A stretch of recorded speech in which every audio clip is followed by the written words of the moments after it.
elevation slab and an upper and lower transverse discrepancy.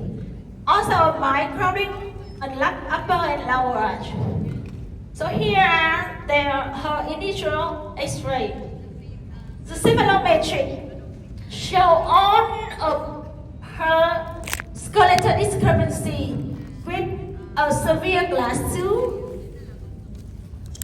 a very proclined, a hyperdivergent pattern, and a very proclination of upper and lower incisors, which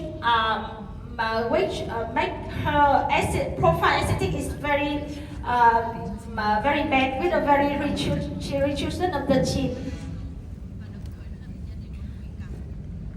So she got a severe skeletal glass tooth, a hyperdivergent pattern with short ramus, clockwise rotation of the mandible, steep occlusal plane, and severe localization of upper and lower incisors. And here's her problem list with a convex profile and dipocally retuded chin, short distance of chin and neck, lip incompetence, gummy smile, and she got severe skeletal and dental problem. So the treatment objective of her is to improve the profile with counterclockwise rotation of the mandible to have more chin and projection of the upper and lower lip. We would like also to reduce her gingival display and to re-establish a functional occlusion with class 1, at least class 1 canine, good interdigitation and correction of posterior crossbite. At the moment, my first and the best option for her is, of course, orthodontic and orthodontic surgery, but she refused it. So the non-surgical treatment, I have explained that she could accept a compromise aesthetic, and we have to correct the transverse, the AP, and the vertical problem. So my first treatment then, because she had a huge overjet, so I was afraid of extracting and a very rigid mandibles. I was afraid of extracting 4 bicuspids at the first time. So I explained to her that I would first extract the 2 upper premolars and 4 wisdom teeth, and I will use maxillary and mandible distalization with TAS.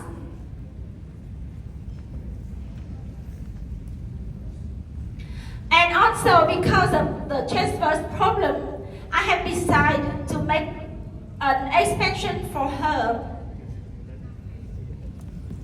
So here she is at 2 months after the expansion with meniscal assistance, and I start to have to bond her the braces and make the alignment.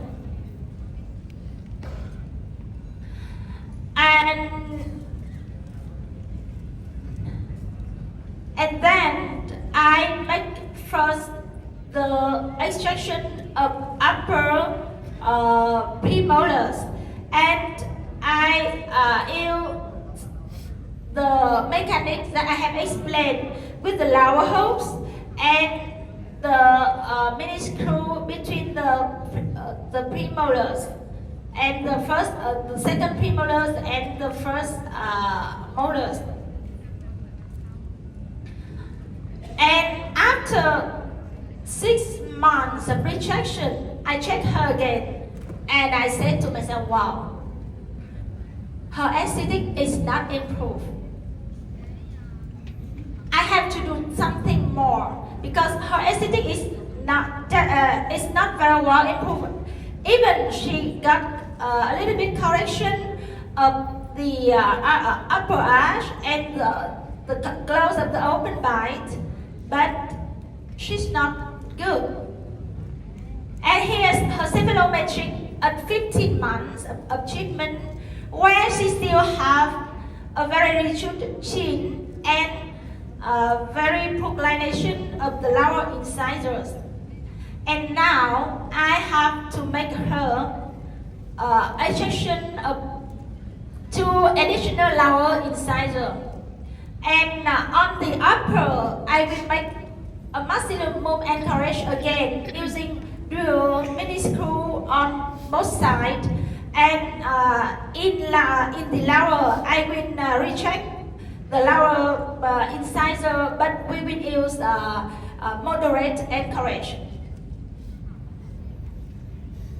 So here's her continue.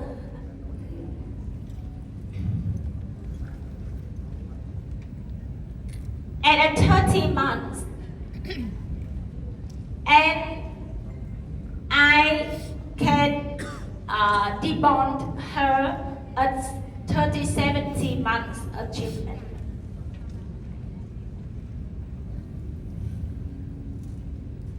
So at the debond, she got a correct occlusion and an acceptable aesthetic, an improvement of aesthetic. And here is her final X-ray. Let's compare her initially and during the treatment. At 2 months, at 4 months, at 8 months, 14 months, 19, 22, when during the retraction, 25.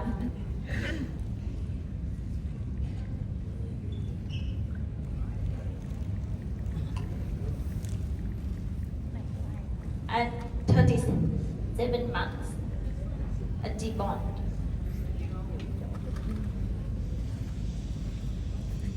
Same in occlusal view.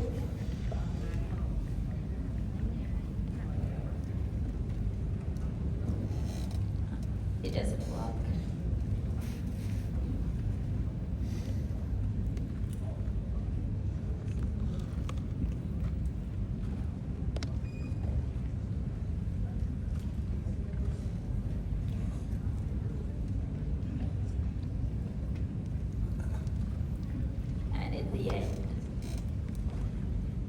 So here's the comparison of her cephalometric during the treatment.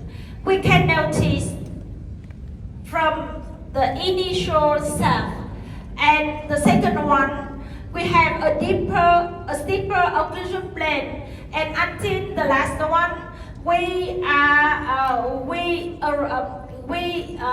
keen to rotate the mandible counterclockwise and to make the occlusal plane more flat. And here's the comparison of her cephalometric. We can reduce the skeletal discrepancy. We can reduce the gonial angles. That means we have a counterclockwise rotation of the mandible, and we make a more protrusion of the chin, and we reduce the facial convexity, and also the proclination of the upper incisors. And here's her cephalometric superimposition, which shows an intrusion on both upper incisors and upper molars. And here's him at the beginning and at the end of treatment. So we managed to make an improvement for her aesthetic without surgery, using the total arch, distalization, and intrusion. Then my second case, I have to go back quick. So she's a little bit similar, but she got not open bite, but deep bite. And here's her initials. She's the same profile with bite protrusion and retrusion of the teeth. And here's her cephalometric. She also a skeletal glass too, with severe polarization of upper and lower incisors. And for her, I make right away the treatment plan with extraction of 4 bicuspids and using the biomechanics of dual mini screw on premolars and molars region, and in combination with one mini screw on the anterior region. So here's her 6 months, so finishing of the alignment, and at 7 months, I got her extraction of 4 bicuspids, and I used the total distalization and intrusion mechanics. And on the lower arch, I still use moderate anchorage. So here's her in follow-up for 30 months, 20 months, 27 months. And now in 27 months, she's already got a very good improvement of her facial and front aesthetics.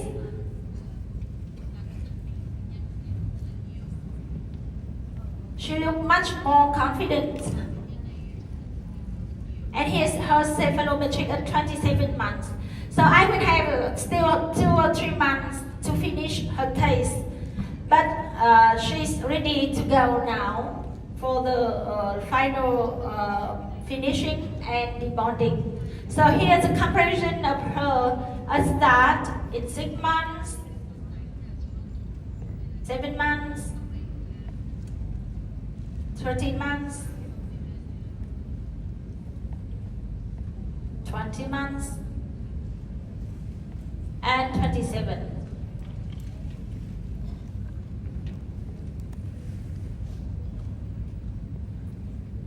Again,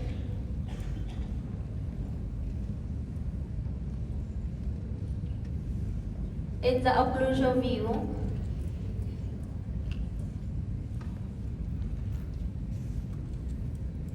and her panoramics before and at 27 months, and all of her facial photos during the treatment, initially and at 27 months. And if you can notice that at start and after the alignment, her gummy smile became even worse. And then, now after 27 months, I managed to correct her protrusion and her gummy smile. And here's her start at 27 months, start at 27 months. The comparison of her cephalometrics before and after.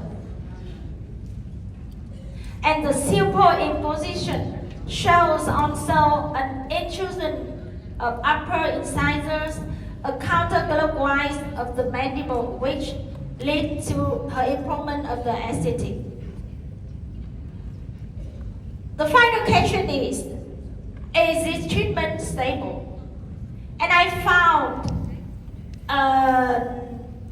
a research on BMC Orange Health 2023, and that is a research from Yonsei University, and they found that the task-based intrusion may offer reasonable stability in short term because they follow those patients after a year.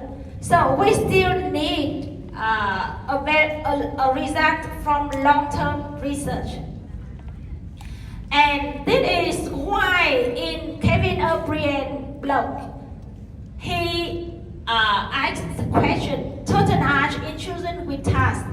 Is it a short life, heroic, or a sensible means of limiting invasiveness? And for me, with tasks, we can expand the limits in orthodontics for limiting invasive treatment. I would like to thank all of you for your attention. Thank you, Dr. Nguyễn Thị Thúy Nga. Dear all participants, and now I would like to invite have you any question for speaker.